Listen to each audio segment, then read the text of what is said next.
Notre système solaire contient 8 planètes, dont une seule habitée par de nombreuses formes de vie, la Terre. D'autres mondes existent-ils?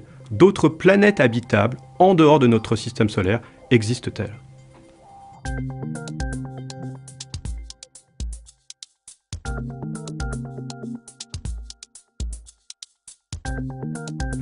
Partons à 22 années-lumière de la Terre, en direction de l'étoile Gliese 581.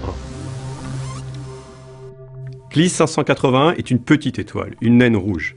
Un tiers de la taille de notre Soleil, soit 400 000 km de diamètre, un tiers de la masse du Soleil, un centième de sa puissance lumineuse. Une température de surface d'environ 3500 Kelvin, ce qui explique sa couleur rouge. Gliese 581 serait entouré d'au moins 4 planètes. Gliese 581b, C, D et E, l'étoile étant dénommée Gliese 581a. À plus grande échelle, Gliese 581 possède une ceinture de corps glacés, un disque de débris glacés semblable à la ceinture de Kuiper dans le système solaire.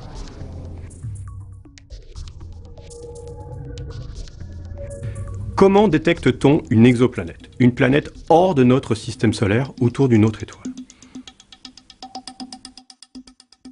Deux techniques principales existent.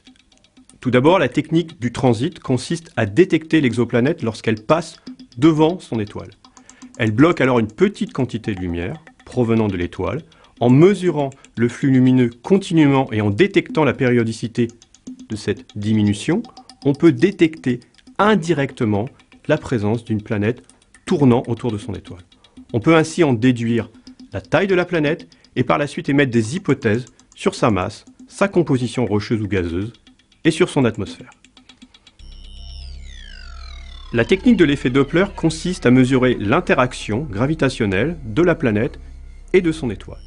L'étoile attire les planètes, ce qui induit en apparence leur mouvement, mais les planètes attirent aussi leur étoile. C'est le principe d'action-réaction.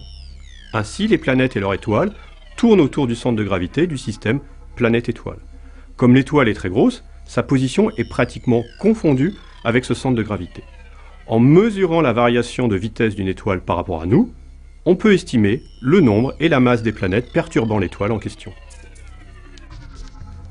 Dans ces deux cas, l'observation des exoplanètes est indirecte. À ce jour, les techniques d'observation directe d'une exoplanète demeurent difficiles sur le plan technique du fait de l'éloignement des exoplanètes. Le système exoplanétaire de Gliese 581 a été mis en évidence par la technique de l'effet Doppler. En particulier, la planète Gliese 581d entretient le rêve d'autres terres. Cette planète serait 2 fois plus grande et 6 fois plus massive que la Terre. On parle alors de super-Terre. Néanmoins, elle est relativement proche de son étoile et une année ne dure que 67 jours. Gliese 581d est-elle habitable? On définit l'habitabilité d'une planète comme la possibilité d'avoir de l'eau liquide à sa surface, des océans, des mers, des rivières.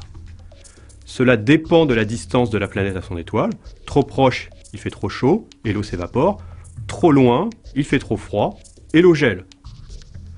On peut construire un diagramme montrant la zone habitable, un anneau autour de l'étoile, à l'intérieur duquel les températures des planètes maintiendraient l'eau en phase liquide. Plus l'étoile est grosse, plus elle chauffe son environnement.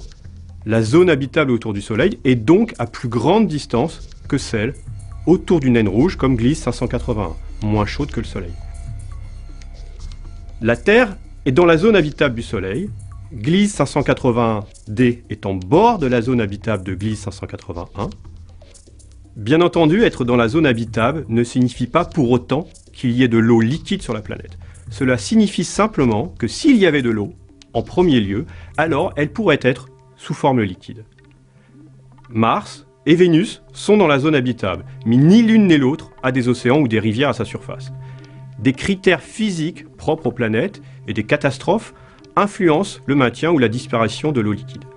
Ainsi, de l'eau coulait probablement sur Mars il y a plus de 3 milliards d'années. De nombreuses exoplanètes ont été découvertes depuis 1995.